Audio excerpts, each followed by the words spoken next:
No one believed that the small fleshy creatures from the third planet could help them. All they saw were weak beings without claws or scales or venom. The Drazari Empire had pushed the Vexar people to the edge of extinction, and these humans were supposed to save them. Ridiculous, most thought Zara had lost her mind, but Zara knew better. She had met their leader, a human female named Kimberly Mason. The human stood barely to her shoulder with soft skin and dull teeth, but her eyes held a fire that Zara recognized. They were survivors just like the Vexar 3 cycles ago when the first Drazari warships appeared in Vexar space. The Council had laughed at the idea of seeking help. They were proud warriors with technology far beyond most species in the galaxy. But the Drazari were different. Their weapons cut through Vexar shields like they were nothing. Their soldiers felt no pain, no fear.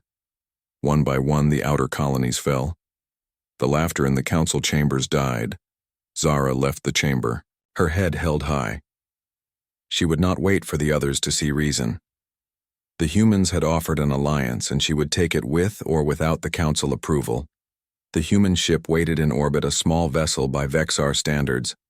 But Zara had learned not to judge humans by size. Lily Adams, the human ambassador, greeted her as she boarded, her small frame wrapped in what humans called a uniform.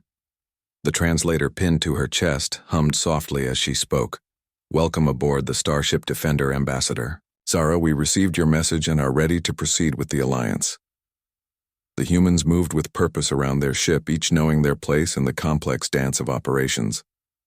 Their technology seemed primitive at first glance, buttons and screens instead of neural interfaces.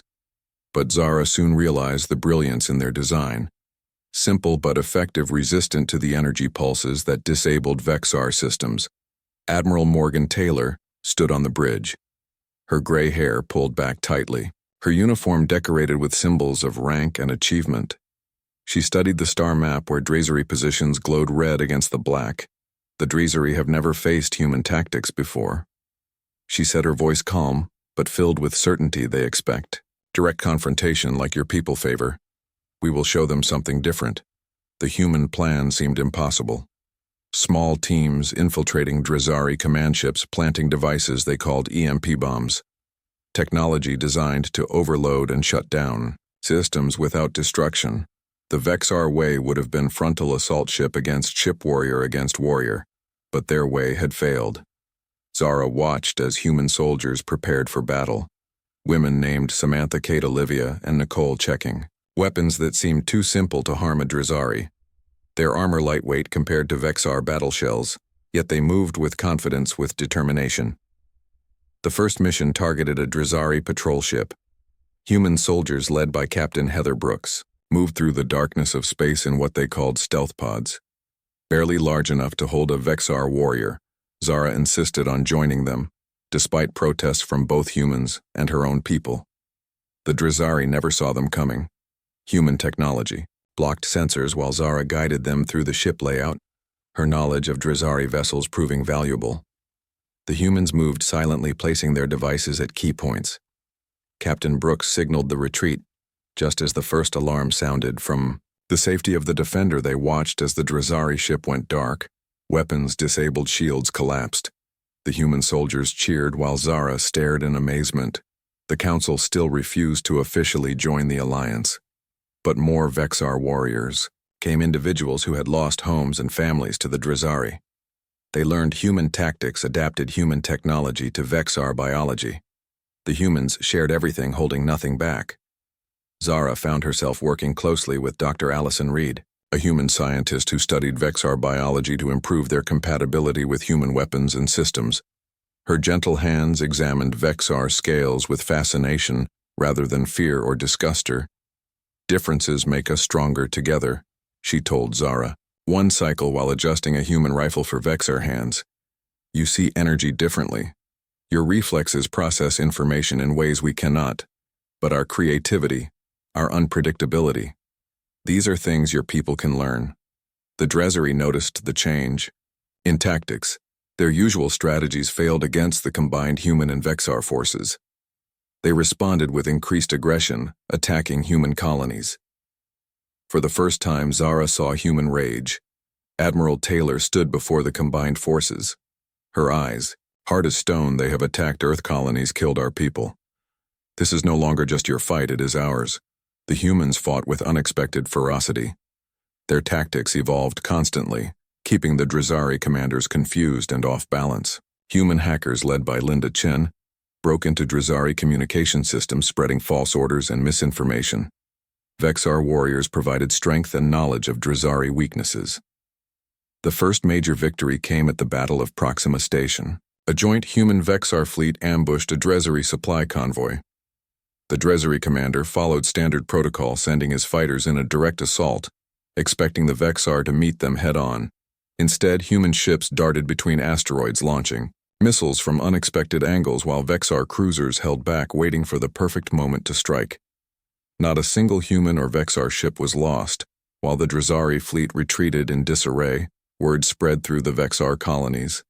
Whispers of hope began to replace the silence of despair.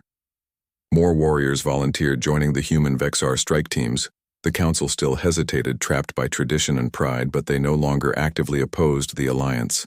Zara stood on the observation deck of the Defender, watching stars streak by as they traveled to the next mission. Admiral Taylor joined her. The human commander seemed tireless. Despite days without proper rest, do your people still laugh at the idea of human allies? Admiral Taylor asked, her voice soft. Some do, Zara admitted, but fewer each day. The victories speak louder than any words, Admiral. Taylor nodded slowly. We were laughed at too. You know, when we first ventured into space, other species thought us primitive, too emotional, too unpredictable. They underestimated us. It seems to be a common mistake in this galaxy. Zara turned to look at the human, her scales shifting to show respect. This small creature had shown more courage and wisdom than many Vexar elders. Yet she spoke, without arrogance or pride. Why did you agree to help us? Zara asked the question that had burned in her mind since the beginning. Your people could have ignored our distress call, could have let the Drizari destroy us, and then faced them later with full preparation. Admiral Taylor smiled, a gesture Zara had learned meant genuine emotion. Not the threat display it appeared at first to Vexar eyes, because that is not who we are. She said simply, we help those in need when we can. We stand against bullies and tyrants. It is a core belief, a value we hold dear. And practically speaking, she added, allies are always better than enemies, especially ones with your strength and knowledge. Here's Part 2. Title Part 2. The second major offensive against the Drizari came 3 months after the first victory. The combined human and Vexar forces targeted a Drizari forward base in the Altair system. This time, the Council had reluctantly provided official support, sending 3 warships to join the human fleet. Admiral Taylor and Zara developed the strategy together, blending human unpredictability with Vexar knowledge of Drizari tactics. The plan relied on precise timing and coordination between species, who had been strangers only months before. Zara led the Vexar assault team, their mission to disable the planetary defense grid that protected the Drizari base. Captain Abigail Foster commanded the human special forces team that would infiltrate the command center. We strike from multiple vectors. Admiral Taylor explained during the final briefing, the Drizari expect direct confrontation, so we give them what they expect with the Vexar warships, while they focus on the space battle. Captain Foster and Ambassador Zara lead the ground assault. The battle began at dawn. Vexar warships appeared at the edge of the system, engaging Drizari patrol vessels in traditional combat patterns. The Drizari responded predictably, concentrating their forces against what they perceived as the main threat. Meanwhile, human stealth ships slipped through the defensive perimeter, carrying both human and Vexar strike teams to the surface. The landing was rough, the small vessels buffeted by atmospheric storms and defensive fire. Captain Foster nearly crashed her ship but managed to land within 2 kilometers of the target. Zara and her warriors met the humans at the rendezvous point. Rain poured down, soaking the humans while sliding off Vexar scales. Captain Foster checked her weapons. Her face set in determination despite the harsh conditions. Not ideal weather for an invasion. She said, her voice light despite the danger. Zara tilted her head in confusion. The humans often made such statements. In serious situations, a behavior she still struggled to understand. "The weather matters not," she replied. "We have the advantage of surprise." Captain Foster smiled slightly. The joke was intended to ease tension, Ambassador. But you are correct. Surprise is on our side. Let us make use of it before we lose it. They moved through the rough terrain, Vexar warriors taking point with their superior night vision. Human soldiers followed, watching their flanks with technology that enhanced their natural senses. The Drazari had built their base into the side of a mountain, confident in their planetary defenses and the natural protection of the landscape. Their confidence made them careless. Their command structure is hierarchical and rigid. She added, they respond slowly to unexpected threats.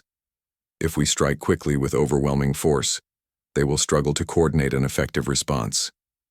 The operation succeeded beyond expectations. Drazari supply lines collapsed, ships stranded without fuel or ammunition. The Empire began to contract, pulling back from outlying systems to defend core worlds. For the first time, the Alliance took the offensive. Zara led diplomatic missions to worlds, freed from Drazari control species that had suffered under Imperial rule. Now looked to the human Vexar alliance with hope. Some offered resources, others pledged ships and soldiers. The alliance grew from 2 species to many, each bringing unique strengths and perspectives. In a council chamber on a neutral world, Zara addressed representatives from 20 different species. Her scales now bore ceremonial markings denoting her status as official ambassador of the Vexar people. The Drazari believed that differences between species made us weak. She told the assembled delegates they conquered through division, turning potential allies against each other. But we have learned that our differences are our strength. Human ingenuity, Vexar power, Talaxian speed, Morican stealth.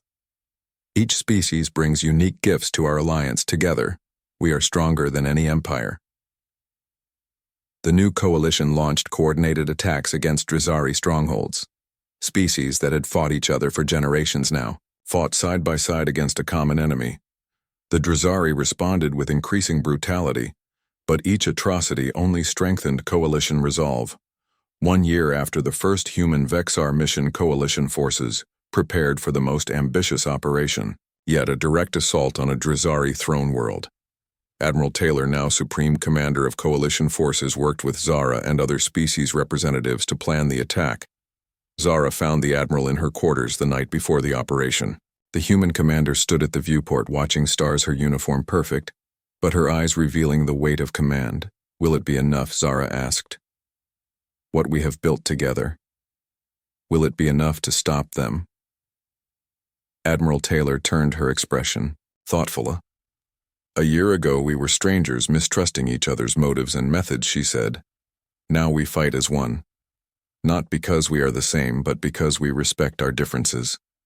The Drazari cannot understand this kind of unity. It makes no sense. In their worldview, where power comes only through dominance." She smiled slightly. "That is our greatest advantage." The throne world assault began at dawn. Coalition ships emerged from hyperspace in perfect formation. Drazari defenses responded immediately, but coalition forces had studied Imperial tactics for months. They knew what to expect. Admiral Taylor directed the space battle from the flagship, her calm voice steadying nervous crews. Zara led the ground assault. Vexar warriors, human soldiers, and special forces from a dozen species landing under heavy fire to secure key targets. The fighting was brutal. Close quarters combat through ancient stone structures and modern defense installations. Zara took a wound to her leg, but continued forward. Human medic Susan Gray patching her up with battlefield medicine that combined human pharmaceuticals with knowledge of Vexar biology. The combined force pushed toward the Imperial Palace. Drazari elite guards fought with desperate fury, knowing defeat meant the end of everything they had built. But they faced enemies unified by purpose rather than fear. When coalition forces finally breached the throne room, they found it empty. The Drazari Emperor had fled, leaving his guards to die while he escaped. Zara stood in the empty throne room, humans and other coalition soldiers securing the perimeter. The Drazari throne itself stood on a raised dais, symbolic of their belief in inherent superiority. With deliberate movements, Zara climbed the steps to the throne. Admiral Taylor joined her, the human commander looking small beside the Vexar warrior but no less powerful for her size. "What do we do with it?" Zara asked, gesturing to the throne. "It stands for everything we fought against," Admiral Taylor studied, the massive chair its surface adorned with symbols of conquest and domination. "We destroy it," she said simply, "and build something new in its place. Something that represents unity rather than dominance, equality rather than hierarchy." Zara nodded then, with a single powerful movement, ripped the throne from its moorings. The metal screamed, then gave way. The symbolic heart of Drizari power lay broken on the floor. The coalition broadcast images throughout known space, of Vexar and human standing side by side where an emperor once ruled. The message clear: the old order had fallen. A new alliance had risen. The war was not over. The Drizari emperor still lived, gathering forces in distant sectors, but for the first time victory seemed not just possible, but inevitable. The coalition continued to grow, species that had once feared each other, now finding common purpose. Here's part 4, the Drizari Emperor. Korvax gathered his remaining forces in the Altair Nebula, a region of space notorious for electromagnetic disturbances that interfered with sensors and communications. The perfect place to hide and rebuild. Intelligence reports reached Coalition Command, suggesting the Drizari were developing a new weapon, something that targeted the nervous systems of organic beings. Admiral Taylor called an emergency meeting of Coalition representatives. The intelligence came from a Drizari scientist who defected, claiming to have worked on the project. The scientist morale appeared terrified even under heavy protection.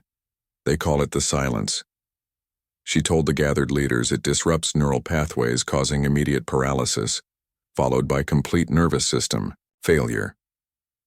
She looked at the various species representatives, her eyes lingering on the humans. It was specifically designed to target human biology, but can be modified to affect any species. Silence fell over the council chamber. Each representative, contemplating the implications of such a weapon.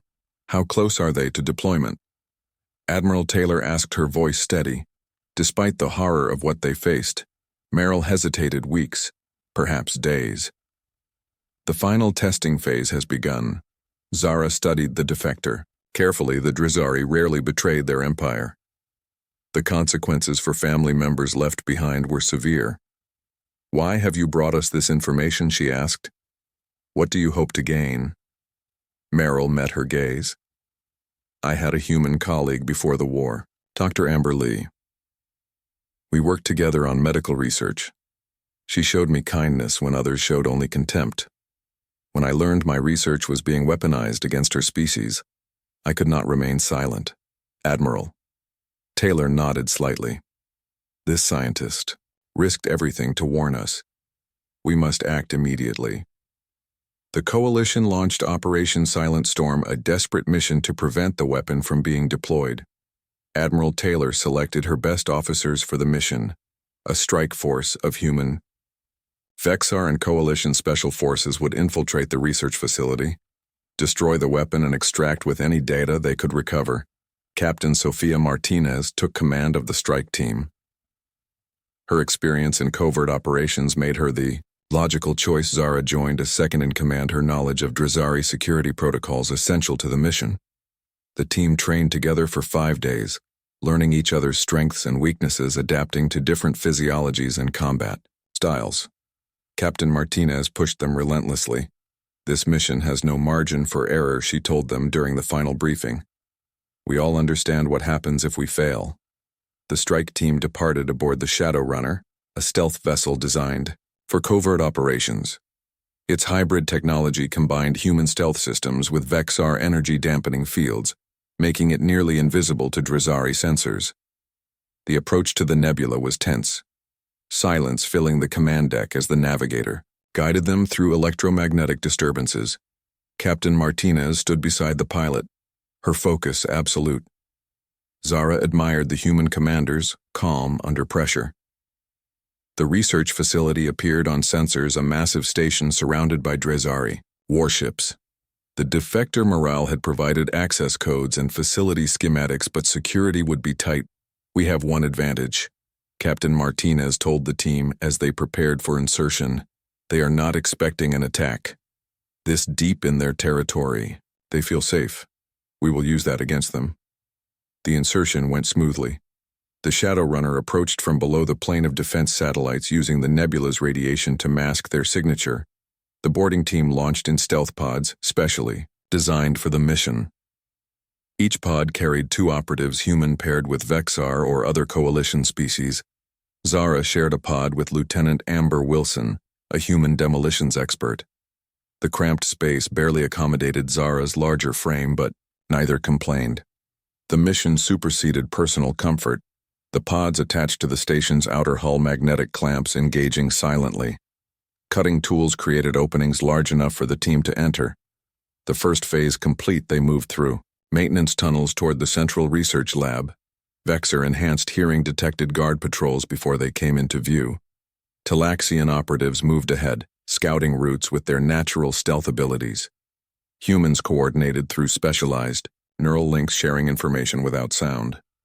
The coalition forces moved as one entity, multiple species functioning as a single unit.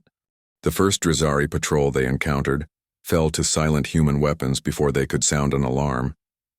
The second patrol spotted them, but Vexar warriors closed the distance too quickly for them to call for reinforcements. The defense grid control center stood before them, a fortress of metal and energy shields. Captain Foster studied it through binoculars. 2 guard towers, 20 sentries, visible force field at the main entrance, she reported. And likely internal defenses we cannot see from here. Any suggestions? Ambassador Zara examined the facility, her vision detecting energy signatures invisible to human eyes. "There is a secondary power conduit beneath the eastern perimeter," she said. "The Drezari always build redundant systems. It will be less heavily guarded, Captain." Foster nodded, gesturing for her team to follow. Zara trust between the species, still fragile, but growing stronger with each shared battle. The conduit was guarded by only 4 Drezari soldiers. They fell quickly to combined human and Vexar tactics distraction, followed by overwhelming force. Once inside the facility, they split into 2 teams, Zara leading her warriors to the main generator, while Captain Foster took her soldiers to secure the control center. The humans moved with surprising stealth for creatures so naturally loud. Their specialized boots absorbed sound, their breathing controlled and measured. Zara found herself impressed yet again by how these seemingly frail beings compensated for their physical limitations. The generator room was heavily defended. Drezari engineers and security forces outnumbered the Vexar warriors 2-1. The battle was fierce close-quarters combat where Vexar natural weapons proved as effective as human technology. Zara took a wound to her shoulder, energy weapon burning through scales and flesh. The pain was intense, but she pushed forward. Captain Foster and her team would be waiting for the power to fail. With a final surge, the Vexar warriors overwhelmed the defenders. Engineer Tana, the youngest of the Vexar team, placed the human explosive devices at key points throughout the generator system. "Clear the room," Tana called the human phrases, becoming natural to Vexar tongues. Detonation in 30 seconds. They retreated. To the corridor, the human timer counting down. The explosion was contained but effective. The generator died with a whine of failing systems. Emergency lights cast red shadows as backup power engaged in the control center. Captain Foster and her team felt the impact as the main power failed. The Drezari defenders hesitated for just a moment, but it was enough. The human soldiers used that hesitation, securing the room with minimal casualties. Zara and her team arrived to find Captain Foster already. At the main console, Lieutenant Kim Park, a human technology specialist working to override the defense grid, almost there. Lieutenant Park muttered, her fingers dancing across the alien interface. Just a few more seconds, and the planetary shields collapsed. Drezari ship suddenly vulnerable to the combined human and Vexar fleet. Waiting in orbit, Admiral Taylor did not waste the opportunity. The order to advance rippled through the fleet. Human vessels accelerated at rates that would have killed Vexar. Crew members, their inertial dampeners pushed to maximum capacity. Vexar warships followed more slowly, but with devastating firepower. The space battle turned from stalemate to rout in minutes. Drizari vessels caught between orbiting defense platforms that no longer recognized them as friendly and attacking enemy ships. Confusion spread through Drizari. Command, their rigid hierarchy, breaking down as communications failed. On the surface, Zara and Captain Foster led their teams back to the extraction point. The mission complete, but retreat no less dangerous than advanced Drizari ground forces converged on the facility, rage driving them to pursue the saboteurs. "We need to move faster," Captain Foster urged as they navigated the rough terrain. Extraction window is narrow. Zara assessed her wounded warriors. Some could barely stand, let alone maintain the pace needed to reach the extraction point. "Take your team ahead," she told Captain Foster. "My warriors will create a diversion, draw the Drizari away from your path, Captain." Foster stopped abruptly, her expression fierce. "We do not leave allies behind, Ambassador. That is not our way." But before Zara could argue, human dropships appeared overhead. Lieutenant Commander Brooke Winter's voice crackling through the communicator. "Thought you could use a ride, Captain." The Admiral sent reinforcements. The sight of human ships driving back Drizari pursuers, burning through the rain to reach their position, filled Zara with an unfamiliar emotion. It took her a moment to recognize it as hope. The extraction was chaotic. Wounded warriors and soldiers helped aboard under enemy fire. The last dropship barely cleared the trees as Drizari heavy weapons targeted their position, but they made it, all of them, alive if not uninjured, aboard the Defender. The victory celebration united humans and Vexar in ways formal alliance never could. Shared danger, shared triumph, created bonds stronger than any treaty. Admiral Taylor found Zara in the medical bay where both human and Vexar wounded received treatment. "You fought well today, Ambassador," the Admiral said. "Your warriors are a credit to your people." Zara inclined her head, acknowledging the compliment. "As did your soldiers. Their courage honors humanity, Admiral." Taylor smiled slightly. "I believe this is what alliance truly means. Not words on paper, but blood and victory shared." She paused, looking at the wounded warriors and soldiers being treated side by side. Different in form, but united in purpose. News of the victory spread quickly through both human and Vexar space. The Drizari no longer seemed invincible. Hope replaced fear, determination replaced despair. For the first time since the war began, the end seemed possible, if not yet certain. Here's Part 3. 6 months into the alliance, the Drizari Empire launched a counteroffensive. Their warships appeared near Earth, catching the human defenses by surprise. The attack was vicious and calculated, targeting not military installations but civilian populations. Billions watched in horror as Drizari bombardment rained down on coastal cities. The human defense fleet scrambled to respond, but they were outnumbered. The Drizari had committed a significant portion of their armada to this single devastating strike. Zara was with Admiral Taylor when the news reached the Defender. The human commander went completely still, her face draining of color as casualty reports scrolled. Across the screen, Zara had learned to read human expressions well enough to recognize the mixture of shock, rage, and grief. "They are targeting civilians," Admiral Taylor whispered, her voice hoarse. "Millions of innocent people." The Vexar had seen this strategy before. The Drizari used civilian casualties to demoralize their enemies, to force capitulation through horror and grief. But the Admiral surprised Zara with her next words. "Inform all Vexar ships of the situation, request immediate assistance. This is no longer a human problem or a Vexar problem. This is our problem together." Within hours, the first Vexar warships arrived near Earth. The Council had finally committed fully to the Alliance, the attack on Earth convincing even the most traditional elders that the Drizari threat required united response. Zara stood on the bridge of the Defender, watching as Vexar vessels moved into formation alongside human ships. Species that had been strangers a year ago now fought as one. When the order to engage came, no distinction remained between human tactics and Vexar power. They moved as a single force, united by common purpose. The battle for Earth lasted 7 days. The oceans boiled with energy discharges. The skies burned with falling ships. On the ground, human and Vexar medical teams worked side by side, saving who they could from the devastation. On the 7th day, the remaining Drazari ships retreated, leaving behind wreckage and ruin. But they had failed in their primary objective.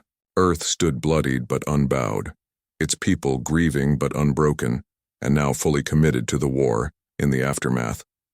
Zara walked through a ruined coastal city with Admiral Taylor. The human leader had insisted on seeing the damage firsthand. Fell like snow around them. Buildings once proud and tall lay in twisted heaps of metal and stone, but already humans worked to clear debris to rescue survivors to begin rebuilding. How do they do this? Zara asked, watching a group of humans lift a concrete slab to free a trapped survivor. How do they find strength after such destruction? Admiral Taylor watched her people, her eyes sad but proud. This is humanity at its best, she said softly. We fall, we grieve, but we rise again. And now we rise, with new allies at our side. The Drazari thought this attack would break us. Instead, it has forged us and the Vexar together. In ways no treaty could, the attack changed everything. Human worlds that had hesitated to commit resources now sent ships, weapons, and soldiers. Vexar clans that had maintained neutrality pledged warriors and technology. The alliance grew stronger, forged in shared blood and sacrifice. 3 months after the Earth attack, the combined fleet launched Operation Breaking, a coordinated strike against Drazari supply lines. Admiral Taylor and the Vexar High Commander Thara, of Clan Seazoth, stood side by side in the war room. Planning the offensive, we hit their supply convoys simultaneously in 7 sectors high. Commander Thara set her scales gleaming in the holographic light. With their extended supply lines already stretched thin, they cannot defend everywhere at once. Admiral Taylor nodded, studying the star map.